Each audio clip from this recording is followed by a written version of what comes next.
Ikaw, Galito, ano sa tingin mo? Ano ni Ate Vera? Kasi, syempre ikaw ang kasama.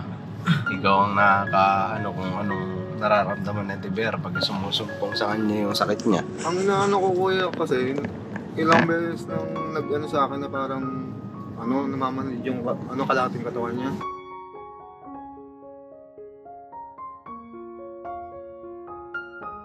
Ano?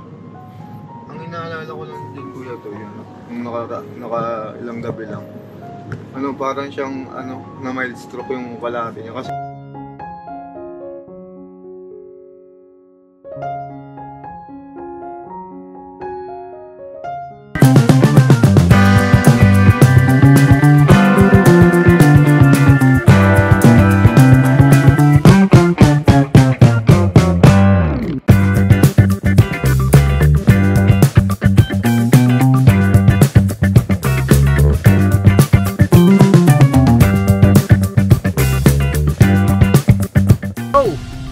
Bira! Yung mga business, mapagbalang araw po sa atin lahat, So, ayun na nga po mga business.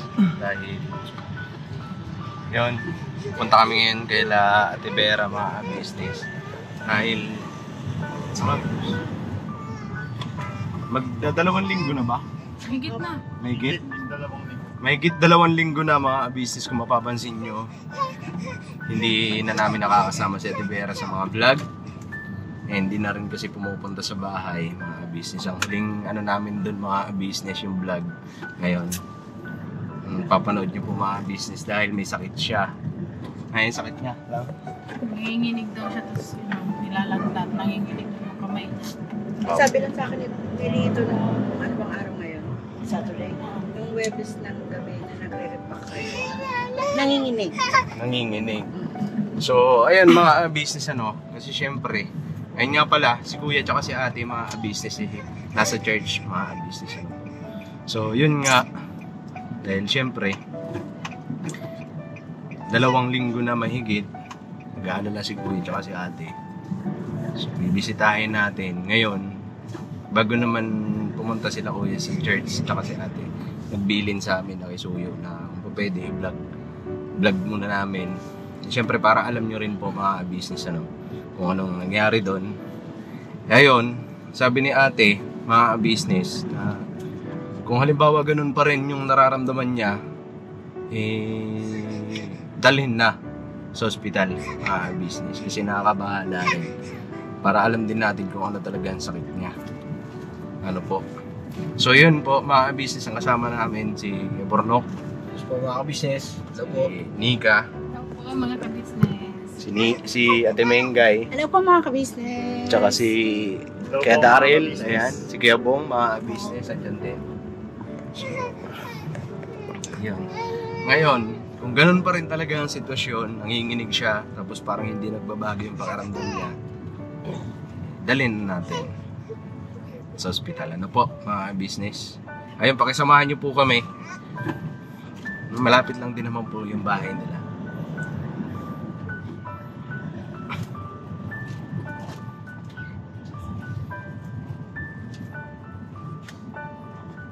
And dito na kami mga business. Ito yung baga nilang tinitirhan dyan. So baba na lang kami. Tara, let's go.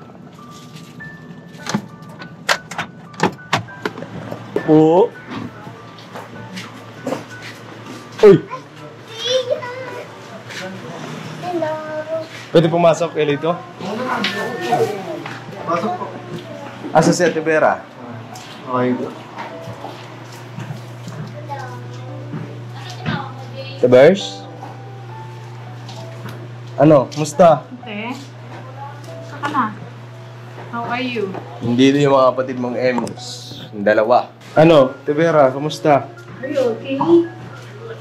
Ha? Ganun pa din? Nanginginig ka pa rin? Not feeling well. No? Pasmado. Pero yung sinabi namin nung nagsuot na. Walang kuya. Araw-araw na ako nagsusulit. Ano sinusuot mo? Ulang na ngayon. Hindi yung sinabi ko. May nakikip ko ulan 2 araw na nagsusulit. Pero ngayon, tubig na lang naman tsaka yung big start na kapatid. Ano yung pakiramdam mo ngayon? Yun lang, nanginginig ka. Hindi, yung ano, parang natangga yung katawan ko. Tapos may time na masakit yung likod at tubig. Tapos, minsan pa rin. Pero hindi ngayon. Kasi Wala kang lagnat ngayon. Tapos minsan manhid yung may pa ako. Kagabi, pahilot ako dyan hanggang umaga. Kasi sobrang talagang yung Pero sa paghinga, Tibes, wala namang ano. pag sumasakit yung likod at tibig ko yun, doon ako hirapan. Nahihirapan ka huminga. Kagabi, bago ako magpahilot ng mga kamay at paa, yung likod ko yung Opo ka, opo. Baka ma... Ewan ko ba? Sabugero nga natin sa Tibera. Ay, dalawa pala yung gawin. Yung isa. Oh, upo ka rito. Para... Hindi kasi nabanggit kasi na Ate Vera po, di ba? Sumasakit po yung likod niya, tsaka dibdib. Usually kasi pagka ganun, automatic, hirap talaga makahinga yun. Hinga. Oo. So, tuwing kailan nangyayari yung Tibes kapag sumasakit yung ganun dibdib mo, o kahit hindi sumakit dibdib mo, hirap ka talaga makahinga. Hindi naman, pag sumasakit ko yung tibig. Kagabi, bago... Kasi ano na yun, dalawang linggo na mahigit lang, tapos sabi mo, di ba? Dadalawang linggo sa Luis. Kailangan, ibig sabihin, 2 linggo ka na absent, di ba? Dito. Dadalawa pa lang sa Luis. Kasi, Luis ako hindi nakapasok. kasi Lunes kasi noon linggo, magkakasama tayo, nagluto doon. tayo ng uwi, linggo yun eh. So, bukas linggo, 2 linggo na pala bukas. Ano, Ate Vera? Kasi ang sabi ni ate, daling ka daw namin sa ospital. Kung ganun pa rin ang pakiramdam mo. Pupunta tayo din sa OPA. Sasamahan ka namin doon. Pupunta doon. Para mapacheck ka. Kasi mahirap din yung hula lang tayo kung anong nararamdaman mo ngayon. Baka ano yan, mahirap yung ganun, business. Mas maganda pa rin dun sa may mga alam talaga, mga doktor.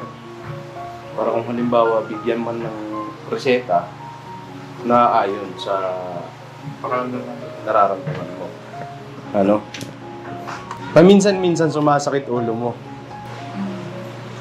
Yung sakit ng ulo ko kasabay ng lagnat. Lagnat. Yung ganito, pinagpapawisan ako. Pag lumabog na yung pawis ko, tanggal na yung pawis ko, doon naman ako giginawin na. Ngayon yung... Hindi ba ano? Parang kagaya nun sa'yo lang. UTI. Pero, sabi mo nga, baka. So, mas maganda talaga doon sa hospital. Mas maganda talaga sa ospital. Kasi yung nararamdaman din ni Nika nun, ganyan din. Ganyan. Giniginaw siya, tapos mamaya mawawala yung lagnat niya, di ba lang? Tapos maya-maya ulit, giginawin na naman siya, tapos nanginginig. Grabe yun. Nilagyan ko ng kumot, ilang patong yung 3. Nilagyan ko pa jacket. Pinadyamaan, di nakita, niyakap ko pa. Ginig pa rin. Pero mas maganda talaga sa doktor tayo. Mapacheck. Mapacheck up ka. Kasi 2 weeks na rin dito eh. 2 weeks nga eh. Yun nga ang nakabahala doon. Wala kang iniinom na gamot. So, yun nga yun. Ngayon, pag naresetahan siya, naayon sa sakit mo. Baka mamaya, kaya iinom mo ng gamot, kaya ka nagkakaganyan. Kasi hindi naman pala yun yung gamot, yun yung iniinom mo. Ano? Mali yung Self-medicine. Kaya nga madaming nagsasabi, mga business natin, mahirap. Iinom ka lang ng basta-basta ng gamot. Hindi mo pa alam kung ano sakit mo. Tara, doon tayo sa punta tayo doon sa OPA. Kay, Medical Center. Ay, mga business Ayun. Bibis natin ito, Vera. Paano yun dito yung... Ako. Yung kay... Kaya na. Yung kaya tinigan na nangyari. Paano ano yun? Nagpa-hospital din Nagpa-hospital yan. Nahihimatay na. Nahimatay na ako nun kasi di na ako yung sobrang, kahit huminga ako, wala na talaga ang hangin na pumapasok. Tapos yun, wala na akong lakas. Wala na siyang lakas. Tapos, ang nangyari pa nun, ang nangyari nun nung kay Nika, bali pumunta pa ako dun sa isa kong kapatid para kumuha ng panghaplas, no? Ako bumili ng gamot ba yan? Tapos nung hinaklasan ako ng nanay niya, yung parang ano ba yun, nabalik sa ano. Kasi nahimatay na ako eh. Pagka ramdam ko na sobrang anghang, parang na ano. Grabe yung hinig nun. Tapos wala talagang lakas kahit gustuhin mo kumain, hindi kaya. Pero nung time na yun, alam niyo ng UTI na yun, Tutoy? Hindi. Nalaman niyo lang nung nagpa-check up? Pa-check up. Ang namin lagnat. Yun- Kaya matagal din, isang linggo din mahigit nung pumunta kami ng ospital. Yung neresitahan ako ng antibiotic. Naging okay naman. Okay na siya. Yun na, Pero nagtuloy-tuloy. UTI talaga siya. Okay. Bagay din siguro yung ano nangyayari dito. Kasi nanginginig din si Nika nun, tapos masakit ang katawan. Tapos pabalik-balik ang lagnat. Ayun, so nung nabigyan ng tamang gamot, tamang reseta, Yun na, gumaling. Basta ano lang yung pag-inom mo. O yung Consistent. oras talaga. Mga chikorya. Ano ko matay? Ha? Ano ko matay? Mata? Hindi. Hindi, pero Tapos ang sintomas nun, ha? baka Sabi niya hepa yung Hepa. yung mga laman loob siguro inaano ni Tapos kapag iihi ka, minsan masakit na. Masakit. Ganun yun. Yung sintomas sa pero pag iihi ka, pag medyo Siya na nung business, nagbe-base lang sa Tibera, antayin na lang natin. Okay, punta na tayo din sa medical center. Ano po? Apo. Tara, ay. Namumutla ako nga. Asa si Pepe? Namumutla sa Tibera. Takot lang Na? siya. Doon na lang siya sa tabi niya, pero doon na lang kami sa likod.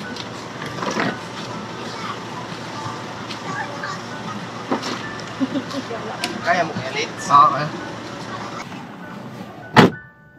Ayan, Tibera. Si Kuya tsaka si Ate, hindi natin kasama. Kasi nasa church. Ngayon, ang sabi naman ni Ate, puntahan namin kayo. Para, yun nga, kung halimbawa ganyan pa rin ang pakaramdam mo, daling ka na daw sa ospital. No? So yung mga business, papunta na kami sa ospital. Tayo sa ano, boss? Sa, tawag nito? Muka. Muka. Ito sa Caloocan sa hospital. Ang ginagawa mo pagka sumusumpong yung ano mo, sakit sa ulo? Wala lang. talagang ang medication mo lang, Tibers, yung suog lang. Wala kang ginagawang ibang ano. Hindi nga siya umiinom ata ng ano, sasabihin. Hindi siya umiinom ng gamot so. Tapos hindi naman nadadala sa suko. Oo. Ano kasi, pagka sa akin lang mga business, yun dati, pagka ako nagkakatrangkaso, yung sinusuuban lang ako ni mama. Tapos kinabukasan, okay na yung pakaramdam ko. Kasi lumalabas yung pawis ko eh. Pero yung kay Ate Vera, mga business, ito nakakabahala dahil syempre, yun nga, kahit na nagsuog na, di ba rin nawawala yung ano. Pinagpapawisan lang siya, tapos giginhawa yung pakaramdam niya. Maya-maya, ayan na naman. Siguro positives kapag ka, halimbawa, nagsuog ka, di ba, may ginhawa ng ano yung pakiramdam mo. Siguro nagagagalaw pa. Hindi. Hindi. Wala kang lagnat, okay. Hindi pa ako kumilos. Hindi ka mamakikilos. Kasi di ba nabibinat yan din eh. Ganun yan eh. Hindi mo alam kung paano mo gagamutin. Kasi, di ba? Hindi na no eh. Kailangan dyan, nung una pa lang, napacheck up na para... So ano na mga business, biyahe lang kami pupunta ron. Balikan po namin kayo.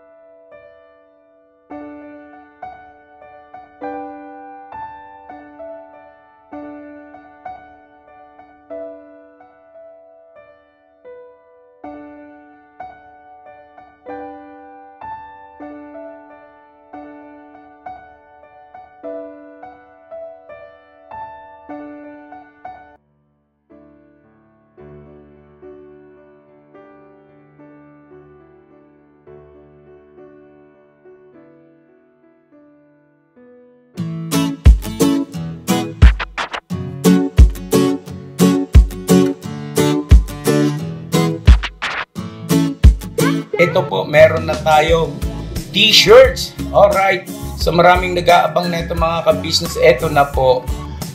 ang t-shirt ng Ka-Business Official Papa Dean's TV. Ayan po, Banat Bira.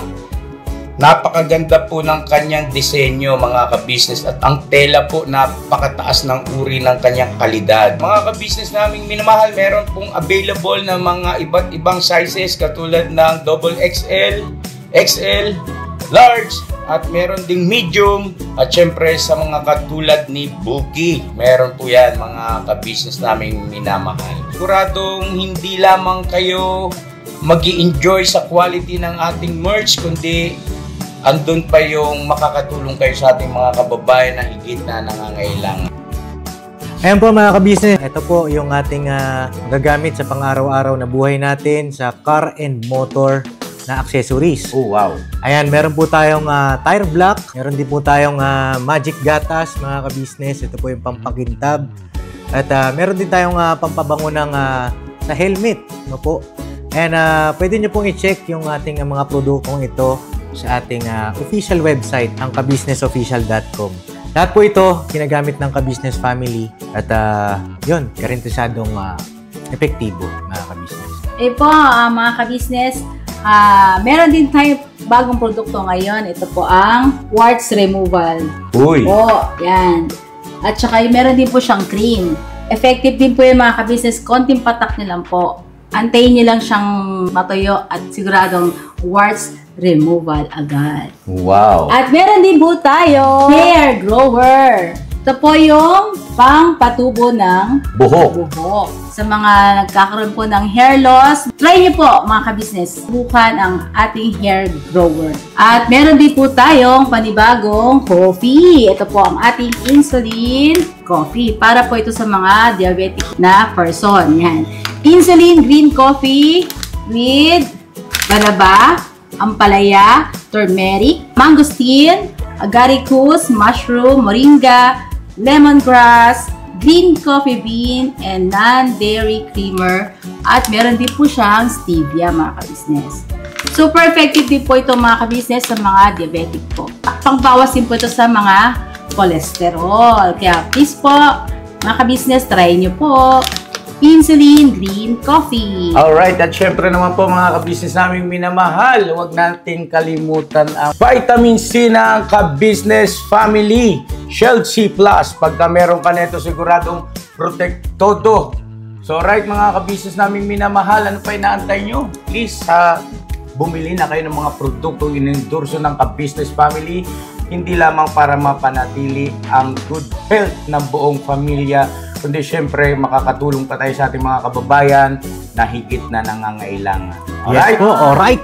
At meron pa, dadagdag ko lang mga ka-business, kung gusto nyong pumuti at lalong gumapot, gumanda, meron po tayong bagong produkto, ang Bandara Revitalizing Set na. Oh, wow. Ayan. Abay nyo na po mga ka-business at siguradong epektibo rin. So yan na mga ka-business naming minamahal, please avail natin ang mga produktong inendorso ng Ka-Business family. So yun na, tuloy na panonood. Bira, banat. Ay mga business, andito na kami sa OA Medical Center. Nang siguro boss. Sige. Ayan, Tibera, andito na tayo. Ayun, mga business kasi muli. Bawal kasi mag-video dito mga business. Inisita tayo ng mga guard. Ayan, respeto na lang din sa protocol nila ng mga business. So maya, mahigabalita na lang din tayo. Tayin natin yung mga business. Paalalay na lang ako lang.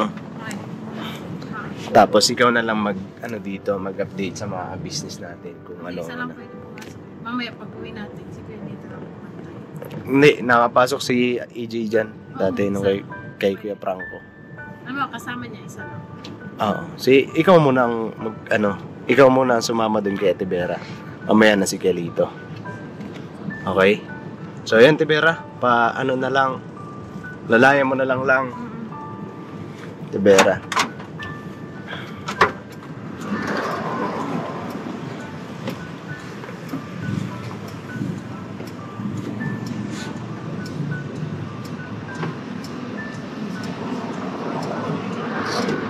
So ayan na mga business, antay-antay na lang tayo. Ikaw, Galito, ano sa tingin mo? Anong ni Ate Vera? Kasi, syempre ikaw ang kasama. Ikaw ang kung anong nararamdaman ni Ate Vera pag sumusumpong sa kanya yung sakit niya. Ang inaano ko kuya kasi, ilang beses nang nag-ano sa akin na parang, namamanid yung kalating katawan niya. Para Hindi ba si Ate Vera? Hindi ba high blood? Hindi naman eh.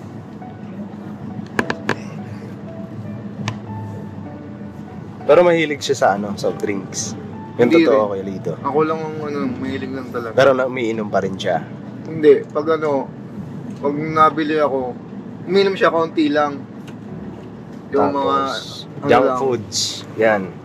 Hindi, ang niya, tinapay. Oh. Ang inaano niya, bihira lang siya kumain ng junk foods.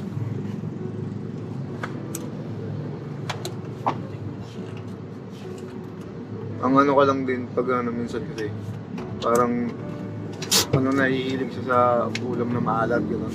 Ha? Parang nahihilig siya sa isa rin kasi yun. maalat. Isa rin yun, mga business sa alam ko kasi, Timengay, yung alat, yung alat din kasi mga business yun. Ang pa dyan, kasi si mama kasi mahilig din sa alat yun eh. Oo, yun. Kasi si mama, mahilig sa alat yun. Ayan yung mama ko mga business. Kaya nagkaroon siya ngayon ng gallstone. Ano ba yun, kuya? Bato sa abdo. Abdo ba? Bato sa bato. Bato sa bato ata. Bato sa bato? Bato sa Nanay ko abdo. naman namatay. Lumalaki yung niya, yung di ba yung bato niya, tapos yung parang dumadami siya. Oo, yun. Mga business. Mga buhangin. Mama ko naman namatay siya sa liver cirrhosis. Yung atay niya na doon. Saka Yun. kakain niya ng maalat. Yun. Wala nang salaan. Yung kasi mga business, i-share ko lang din. Kasi si mama kasi, mahilig din kasi yun sa maalat. Kaya siya nagkaroon ng ganyan sakit ngayon. Kasi yung ulam niya, may ulam na, halimbawa, may paksiw na. Pag nagpaksiw din si mama, ganun din. Parang, pero masarap si mama magluto. Yun nga lang, medyo maasin. Yan, maalat. Tapos kukuha pa ng tuyo yun. Tuyo pa. Yan. Eh, syempre yung tuyo, maalat din yun. Kaya ngayon, nagkaroon ng sakit si mama. So yun lang, sa mahihilig sa maalat, iwas-iwasan, bawas-bawasan. Kasi mahirap pagka tinamaan ka na ng sakit. Diba? Kasi hindi mo na maibabalik yung Ang inaalala ko lang din kuya to, yun. Yung ilang gabi lang. Parang siyang, na mild stroke yung kalahati niya kasi hindi niya makikilos sa diya eh. May ilang gabi kasi akong hindi na natutulog sa gabi kasi sa gabi inaatake. Tapos hindi siya makakagalaw talaga kung hindi ko hilutin yung kung ano yung hindi niya maramdaman, hinihilot ko talaga. Hanggang yun. Kalahati talaga, hanggang pa, hanggang yung tuturo. Hinihilot mo yung ulo niya? Yung ulo niya pababa. Basta kasabi niya kalahati, kung alin yung hindi niya maramdaman. Alam mo kasi, hinihilot. Kaya ko lang mga business bawal ata hilutin yung ulo eh. Hindi, ganito lang. Ganito ba, ginagawa ko. Pero hindi ako marunong ng hilo talaga sa ulo. Kasi siyempre, may mga daliri yan eh. Sa sindido lang. Dito lang sa mga ganito. Pero yung sadyang hilot sa ulo, hindi ko kaya kasi mga daliri Mahirap yan, yung hilutin yung ulo kasi mamaya may ipitan ng ugat. Para, ano man, yan, basta. Tsaka may mga, dapat talaga may daliri yun. Kasi may mga point yun. Pag hinihilot yung lalo na sa ulo. Oo. So yun, napansin mo sa kanya, minsan, para siyang na mild stroke. Para siyang na mild stroke kasi hindi niya maramdaman yung kalahati tapos hindi niya maigalaw.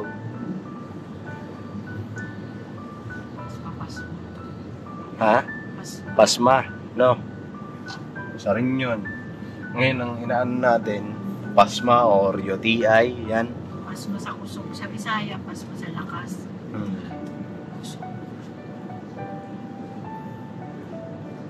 Ngayon, i-ano na lang natin mga business, ipag-pray na lang din natin. Sana, hindi naman ganun kalala yung sakit ni Ate Vera. Sana makuha sa gamot ng business. Mamaya, malalaman natin ang resulta. Sure na yun kung ano. Sigurado yan. Maayos na natin yung ano niya. Yung tamang gamot na may inom niya. Yun kasi. Yun naman talaga dapat eh. Ngayon, kung papantay o babalikan yung resulta, sana mabalikan din kaagad yun. Kasi kasuhin na lang ni Ate Vera o kaya ni Kelito. No?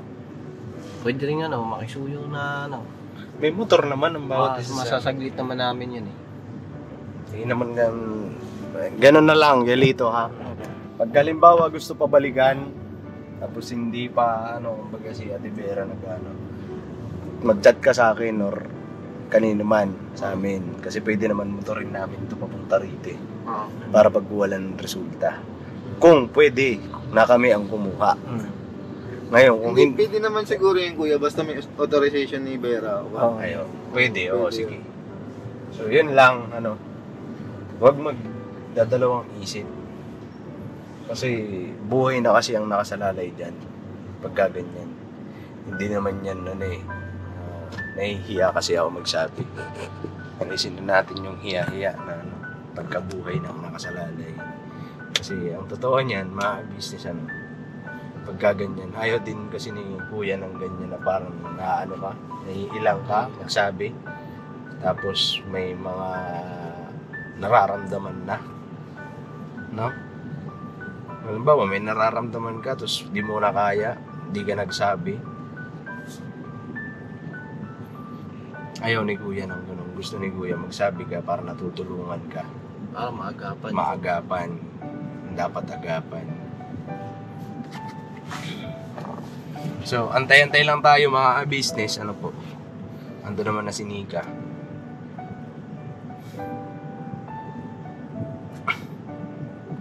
Kukuhanan pa naman ng dugo yun no? Dugo, tsaka pregnancy test. Tatlo yung kukunin doon. Hindi kaya buntis? Hindi. Pero kukuhanan pa rin yun. Oo. Kukuhanan pa rin. Depende yun sa full check-up yan, gagawin yan sigurado. Hindi naman siya nagsusuka. Minsan lang. Kaya lang pag nagsuka siya, yung sobrang sakit ng ulo niya. Okay. Ulcer. Ulcer. Nagpipigil ng utong. Di dapat sumasakit yung niya. Tug nito, yung dito sa sikmura. Kasi ako nagka-ulcer ako dati eh. Masakit ang sikmura ko, parang hapdi. Yun, kahit na inom ka ng tubig, wala talaga, masakit pa rin. Parang isa din yun, baka makita din, kuya. Kasi si Vera, alam mo naman si Vera, di ba? Pag nagtatrabaho yan, trabaho talaga, hindi niya inaano yun. Pag minsan nga, pinapagalitan ko yun. Sabi ko, hindi naman pinagbabawal ni kuyang iwan mo yung trabaho. Basta kumain ka, tapos saka mo balikan. Kaya siya kasi pag nagtrabaho, hindi niya inaano yung pagkain niya, inuuna yung trabaho niya. Diet siya nito. Ha? Diet siya. Pwede naman mag-diet sa tama lang. Pero pag may trabaho, lalo na mga trabaho na na minamadali, dapat unahin niya muna yung pagkain. Hindi naman siya pinapersa. Doon sa Kaya nga, yun nga sabi ko nga sa kanya.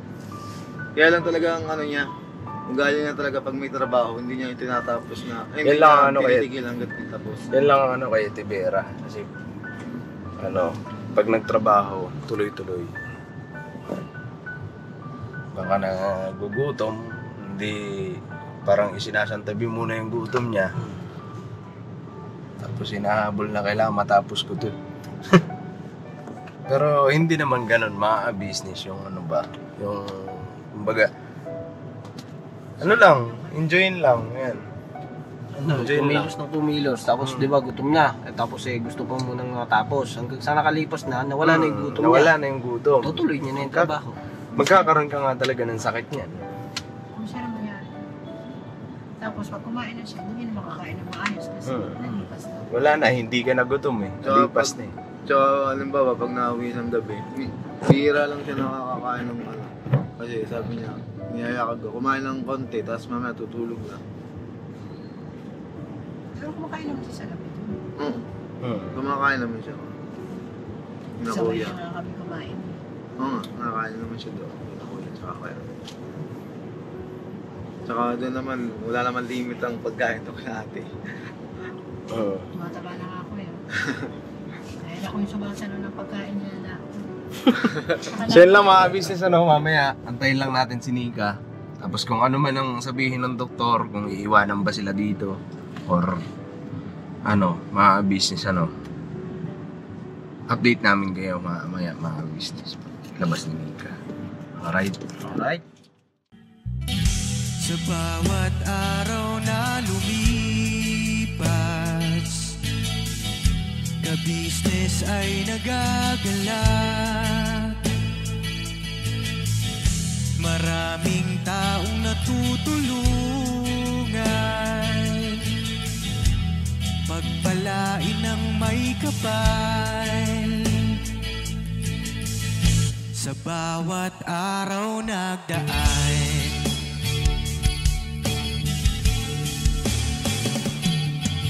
ka-business, Mrs. Ka-business, Papa Dins TV, mahal kayo ng marami.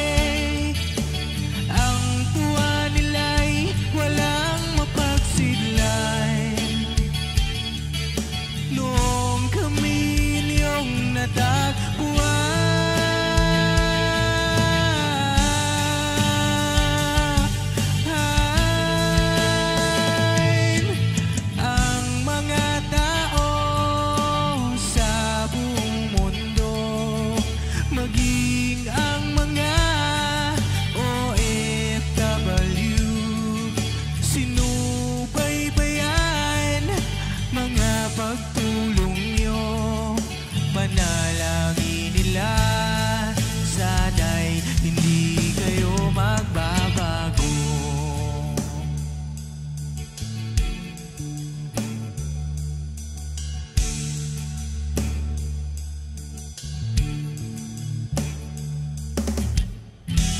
Papa Dins TV naman,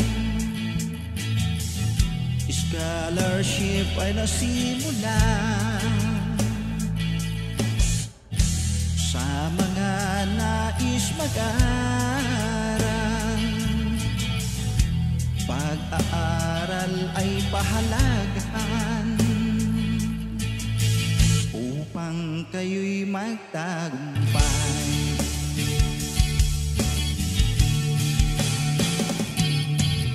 Ka-business, Mrs. Ka-business, Papa Dins TV, mahal kayo ng marami. Ang tuwa nila'y walang mapagsiglan. Noong kami ninyong natagpuan,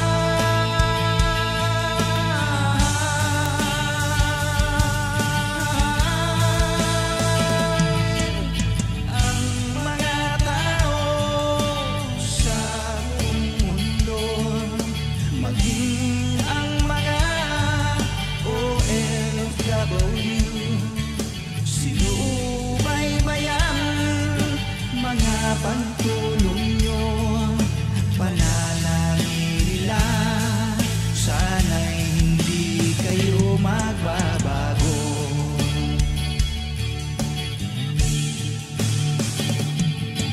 Sponsors at subscribers naming minamahal, walang sawa kami sa inyo'y magpasalamat. Mula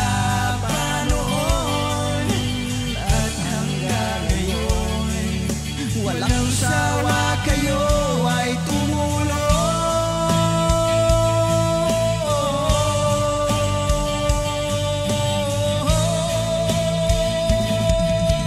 Ang mga tao sa buong mundo, maging ang mga OFW, sinubaybayan mga pagtulong nyo,